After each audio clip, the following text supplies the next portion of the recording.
Hi hello ನಮಸ್ತೆ ರತೀಸ್ ಕಿಚನ್ಗೆ ಸ್ವಾಗತ. ನಾನಿವತ್ತು ಮಸಾಲ ಇಡ್ಲಿ ಮಾಡ್ತಾಯಿದ್ದೀನಿ. ನನ್ನ ಮಗಂಗಂತೂ ಈ ರೆಸಿಪಿ ತುಂಬಾ ಇಷ್ಟ. ಅವನಿಗೆ ಬಾಕ್ಸ್ ಹಾಕಿದ್ರೆ ಮಧ್ಯಾಹ್ನ ಬಾಕ್ಸ್ ಖಾಲಿ ಹಾಕ್ಕೊಂಡು ಬರುತ್ತೆ. ಅಮ್ಮನಿಗೆ ಇದಕ್ಕಿನ್ನ ಇನ್ನೇನು ಬೇಕು ಅಲ್ವಾ. ಮಸಾಲ ಇಡ್ಲಿನ ನಾನು ಹೇಗೆ ಮಾಡ್ತೀನಿ ಬನ್ನಿ ನೋಡೋಣ.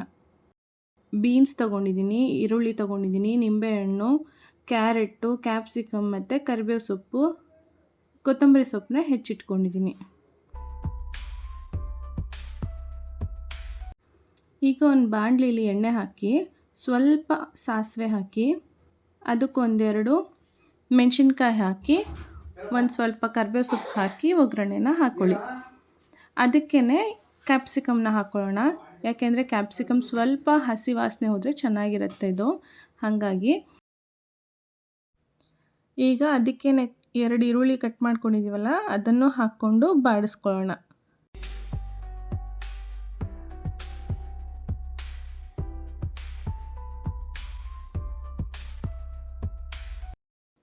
ಈ ಈರುಳ್ಳಿ ಒಂದು ಅರ್ಧ ಬಾಡಿದ ನಂತರ ನಾವಿದಕ್ಕೆ ಬೀನ್ಸ್ ಕೂಡ ಆ್ಯಡ್ ಮಾಡ್ಕೊಳ್ಳೋಣ. ಬೀನ್ಸು ಕೂಡ ಚೆನ್ನಾಗಿ ಈ ಎಣ್ಣೆನಲ್ಲೇ ರೋಸ್ಟ್ ಆಗಬೇಕು. ಇಲ್ಲಿ ನಾನು ನೀರು ಹಾಕ್ಕೊಂಡು ಯಾವುದನ್ನು ಬೇಯಿಸದೇ ಇರೋದ್ರಿಂದ ಎಣ್ಣೆನಲ್ಲೇ ಚೆನ್ನಾಗಿ ರೋಸ್ಟ್ ಆಗಬೇಕದು. ಚೆನ್ನಾಗಿ ಬೆಂದಷ್ಟು ನಿಮಗೆ ಟೇಸ್ಟ್ ಚೆನ್ನಾಗಿ ಸಿಗತ್ತೆ. ಕ್ಯಾರೆಟ್ ಹಾಕಿ ಸ್ವಲ್ಪ ಚೆನ್ನಾಗಿ ತಿರುವಿ ಕ್ಯಾರೆಟ್ದ ಹಸಿ ಸ್ಮೆಲ್ಲೆಲ್ಲ ಹೋದ್ಮೇಲೆ ನಾವಿದಕ್ಕೆ ರುಚಿಗೆ ಎಷ್ಟು ಬೇಕೋ ಅಷ್ಟು ಉಪ್ಪು ಹಾಕ್ಕೊಳ್ಳೋಣ. ಇಡ್ಲಿಗೆ ನಾವು ಉಪ್ಪು ಹಾಕಿರ್ತೀವಿ, ಹಾಗಾಗಿ ಈಗ ಈ ಪಲ್ಯಕ್ಕೆ ಎಷ್ಟು ಬೇಕು ಉಪ್ಪು ಅದು ಅಷ್ಟು ಮಾತ್ರ ಹಾಕ್ಕೊಳ್ಳೋಣ ನಾವಿಲ್ಲಿ.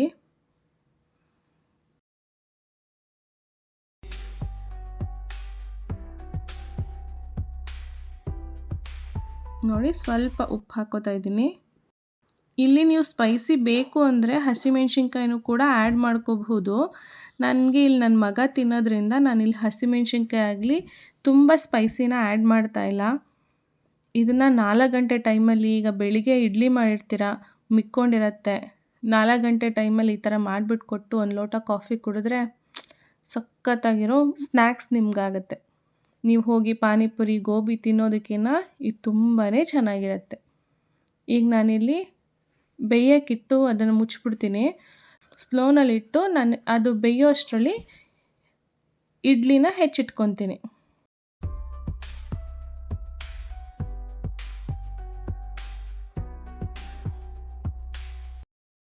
ನನ್ನ ಮಗನಿಗೆ ಬಾಕ್ಸ್ಗೆ ಇದೇ ಬೇಕು, ಹಾಗಾಗಿ ನಾನು ಮಾರ್ನಿಂಗೇ ಇದು ಮಾಡ್ತಾಯಿದ್ದೀನಿ. ಬಾಕ್ಸ್ಗೆ ಅವನಿಗೆ ಇದು ಹಾಕಿ ಕಳಿಸಿದ್ರೆ ತುಂಬ ಇಷ್ಟಪಟ್ಟು ತಿಂತಾನೆ ಅಂತ ನಾನಿಲ್ಲೆಲ್ಲನೂ ಚಿಕ್ಕದಾಗಿ ಹೆಚ್ಕೋತಾ ಇದ್ದೀನಿ. ಇಲ್ಲಿ ನೋಡಿ ಇಡ್ಲಿ ಎಷ್ಟು ಮೆತ್ತಗಿದೆ ಅಲ್ವಾ.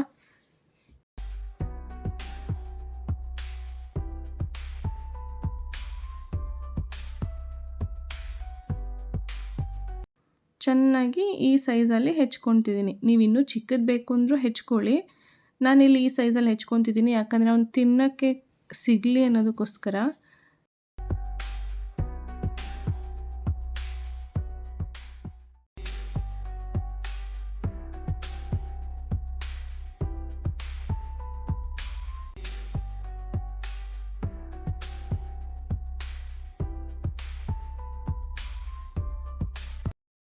ಈಗ ನೋಡೋಣ ನಾವು ಬೆಂದಿದೆಯಾ ಇಲ್ಲ ಅಂತ.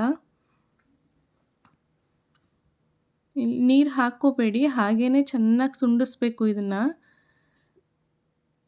ಇದರಲ್ಲಿ ಪಲ್ಯ ಯಾಕೆ ಇಷ್ಟೊಂದು ಹಾಕಿದ್ದೀನಿ ನಾನು ಕ್ಯಾರೆಟ್ ಅಂತಂದರೆ, ನನ್ನ ಮಗ ಬೇರೆದ್ರಲ್ಲೆಲ್ಲ ತಿನ್ನಲ್ಲ, ಇದರಲ್ಲಾದರೆ ಕ್ಯಾರೆಟೆಲ್ಲ ಹೋಗುತ್ತೆ ಅವನಿಗೆ. ಸೊ ಕ್ಯಾರೆಟ್ ಆಗಲಿ ಬೀನ್ಸ್ ಆಗಲಿ ಈಗ ಕ್ಯಾಪ್ಸಿಕಮ್ ಆಗಲಿ ಇದರಲ್ಲಾದರೆ ತಿಂತಾನೆ. ಇದಕ್ಕೆ ನೀವು ಕ್ಯಾಬೇಜ್ ಕೂಡ ಆ್ಯಡ್ ಮಾಡ್ಕೋಬೋದು, ಮತ್ತು ಬಟಾಣಿ ಆ್ಯಡ್ ಮಾಡ್ಕೋಬಹುದು. ಈ ಥರದ್ದೆಲ್ಲ ಆ್ಯಡ್ ಮಾಡಿಕೊಂಡು ನಿಮ್ಮ ಮಕ್ಳಿಗೆ ತಿನ್ನೋಕ್ಕೆ ಈಗ ಪಲ್ಯ ರೂಪದಲ್ಲಿ ಈಗ ಹೆಲ್ತಿ ಫುಡ್ ತಿನ್ನಿ ಅಂದರೆ ತಿನ್ನಲ್ಲ ಅಲ್ವಾ, ಹಾಗಾಗಿ ಆ್ಯಡ್ ಮಾಡಿ ಕೊಡ್ಬೋದು. ಹಾಗೆ ನಾನಿಲ್ಲಿ ಒಂದು 1/2 ಸ್ಪೂನಷ್ಟು ಶುಂಠಿ ಬೆಳ್ಳುಳ್ಳಿ ಪೇಸ್ಟ್ನ ಹಾಕ್ತಾಯಿದ್ದೀನಿ. ಯಾಕೆ ಇವಾಗ ಹಾಕ್ತಿದ್ದೀನಿ ಅಂದರೆ ಅದು ಆವಾಗಲೇ ಹಾಕಿಬಿಟ್ರೆ ಸೀದ್ಬಿಡುತ್ತೆ. ಹಾಗಾಗಿ ಸ್ವಲ್ಪ ಬೆಂದಿದೆ ಅನ್ನೋವಾಗ ಹಾಕಿಬಿಟ್ಟು ಮಿಕ್ಸ್ ಮಾಡಿ ಚೆನ್ನಾಗಿ ರೋಸ್ಟ್ ಮಾಡ್ಕೊಳ್ಳೋಣ.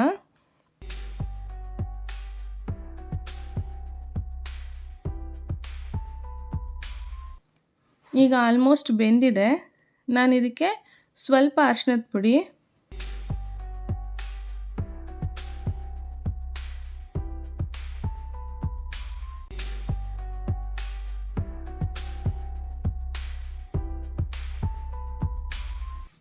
ಒಂದು ಸ್ಪೂನಷ್ಟು chilli sauce, red chilli sauce, 1 ಸ್ಪೂನಷ್ಟು ಗ್ರೀನ್ ಚಿಲ್ಲಿ ಸಾಸು,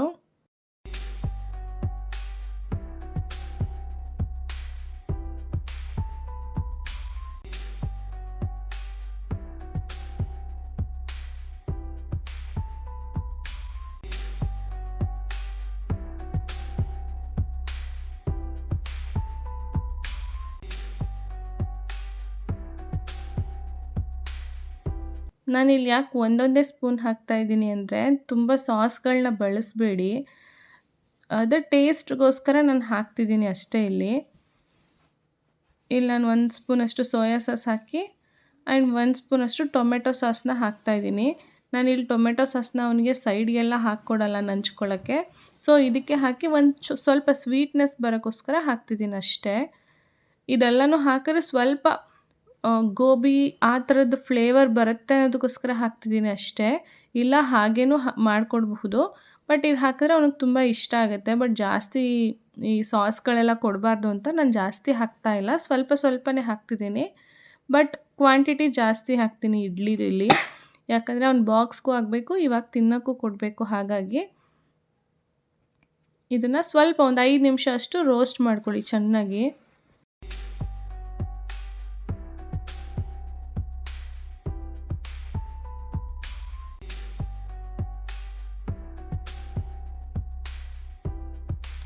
ಚೆನ್ನಾಗಿ ರೋಸ್ಟ್ ಆದಮೇಲೆ ನಾವು ಇದಕ್ಕೆ ಇಡ್ಲಿ ಹಾಕ್ಕೊಳ್ಳೋಣ. ನಾನು ಹೆಚ್ಚಿಟ್ಟಿದ್ದೀನಲ್ಲ ಆ ಇಡ್ಲಿ ಹಾಕ್ಕೊಳ್ಳೋಣ. ನೀವು ಇನ್ನೂ ಸ್ವಲ್ಪ ಚಿಕ್ಕ ಚಿಕ್ಕದಾಗಿ ಹೆಚ್ಕೊಂಡ್ರೂ ಚೆನ್ನಾಗಿರುತ್ತೆ. ಬಟ್ ನಾವು ಆದರೆ ಖಾರ ತಿಂತೀವಿ ಅಂದಾಗ ನಾವು ಸ್ವಲ್ಪ ಮೆಣಸಿನ್ಕಾಯಿ ಎಲ್ಲ ಹಾಕಿ ಚಿಕ್ಕ ಚಿಕ್ಕದಾಗಿ ಹೆಚ್ಕೊಂಡ್ರೆ ತುಂಬಾ ಚೆನ್ನಾಗಿರುತ್ತೆ. ಇದನ್ನು ಚೆನ್ನಾಗಿ ಮಿಕ್ಸ್ ಮಾಡ್ಕೊಳ್ಳಿ.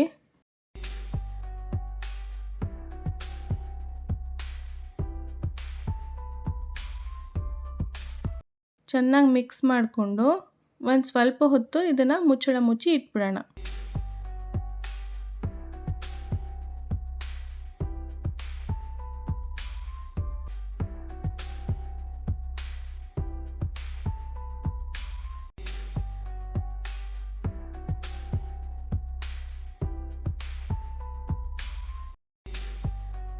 ಒಂದು 5 ನಿಮಿಷ ಮುಚ್ಚಳ ಮುಚ್ಚಿಟ್ರೆ ಇದು ಸ್ವಲ್ಪ ಸೆಟ್ ಆಗುತ್ತೆ. ಸೊ ಇಡ್ಲಿ ನಿಮಗೆ ಟೇಸ್ಟಿಯಾಗಿ ಸಿಗುತ್ತೆ. ಹಾಗಾಗಿ ಒಂದು 5 ನಿಮಿಷ ಮುಚ್ಚಿಡಿ.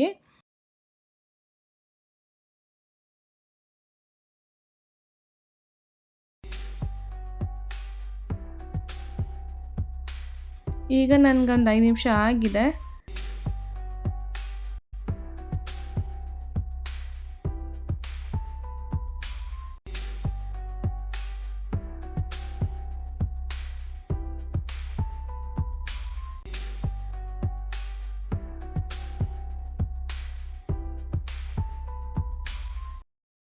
ನಾನಿಲ್ಲಿ ಒಂದು 2 ರೌಂಡ್ ತಿರುಗಿಸಿ ಇದಕ್ಕೆ ಸ್ವಲ್ಪ ಕೊತ್ತಂಬರಿ ಸೊಪ್ಪು ಆ್ಯಂಡ್ ನಿಂಬೆಹಣ್ಣನ್ನು ಹಿಂಡ್ತಾ ಇದ್ದೀನಿ. ಕೊತ್ತಂಬರಿ ಸೊಪ್ಪು ನಿಂಬೆಹಣ್ಣು ಹಾಕಿದ್ಮೇಲೆ ಸ್ಟವ್ ಆಫ್ ಮಾಡಿಬಿಡಿ. ಏನು ಘಮ ಘಮ ಅಂತ ಇದೆ ಗೊತ್ತಾ, ಸಖತ್ತಾಗಿರುತ್ತೆ. ನೀವು ಒಂದು ಸಲ ಟ್ರೈ ಮಾಡಿ. 4 o'clockಲ್ಲಿ ನಿಮ್ಮ ಮಕ್ಕಳು ಮನೆಗೆ ಬಂದಾಗನೋ, ಇಲ್ಲ ಇಡ್ಲಿ ಮಿಕ್ಕೋಗಿದೆ, ಇನ್ನು ಈ ಚಟ್ನಿನೂ ಮಾಡೋಕ್ಕಾಗಲ್ಲ, ಇನ್ನೇನ್ದ್ರಲ್ಲಪ್ಪ ತಿನ್ನೋದು, ಬೆಳಗ್ಗೆನೂ ತಿಂದಿದ್ದೀನಿ ಬೇಜಾರಾಗ್ತಿದೆ ಅಂತ ಅಂದರೆ ನೀವು ಈ ಥರ ಒಂದು ಸಲ ಮಾಡ್ಕೊಂಡು ತಿನ್ನೋಡಿ. ನೀವೇ ನಂಗೆ ಹೇಳ್ತೀರಾ, ಕಮೆಂಟ್ ಮಾಡ್ತೀರಾ.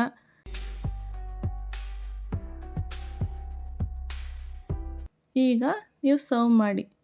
ಇಲ್ಲಿ ನೋಡಿ ಎಷ್ಟು ಚೆನ್ನಾಗಾಗಿದೆ ಅಲ್ಲ, ತುಂಬಾ ಚೆನ್ನಾಗಿ ಬಂದಿದೆ. ನೀವು ಒಂದು ಸಲ ಮಾಡಿ ಹೇಗಿತ್ತು ಅಂತ ಕಮೆಂಟ್ ಮಾಡಿ.